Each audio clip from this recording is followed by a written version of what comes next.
কালীপুজো উপলক্ষে আমাদের এখানে একটা অর্কেস্ট্রারের আয়োজন করা হয়েছিল। আর এই অর্কেস্ট্রারে সারেগামাপা থেকে গান গাইতে এসেছিল। যারা সারেগামাপা দেখো তারা নিশ্চয়ই চিনতে পারবে এই দিদিটাকে। এই দিদিটার নাম হচ্ছে পূর্বাশা মণ্ডল।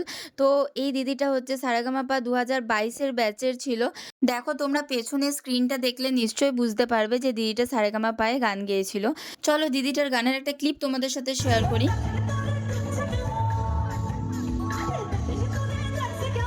এটা কিন্তু দিদিটার লাস্ট গান ছিল, কিন্তু সবার রিকোয়েস্টে এখানে আরেকটা গান স্টার্ট হলো। আর তারপরে গান শেষ হয়ে যাওয়ার পর আমিও দিদিটার সাথে কিন্তু ভেতরে গেলাম। আর দিদিটা দেখো আমাকে কি বললো। সবাইকে অনেক অনেক শুভেচ্ছা। সকলে খুব ভালো থাকুন। আমি পূর্বাশা, আর আমার পাশে আছে আমার বোনটি, যেই বোনটি আজকে আমার অনুষ্ঠানে ছিল। তো তার জন্য সবাই খুব বিশেষ দিও। দেখা হবে। সত্যি দিদিটা কিন্তু খুব সুন্দর গান গেয়েছে। আর তারপরে এখানে লাস্ট এই দিদিটা গান গাইলো। অ্যান্ড ফাইনালি আমরা তারপর আবার বাড়ি যাব। আর এদিকে দেখো সবাই নাচানাচি করছে। চলো আজকের মতো এই পর্যন্তই, টাটা।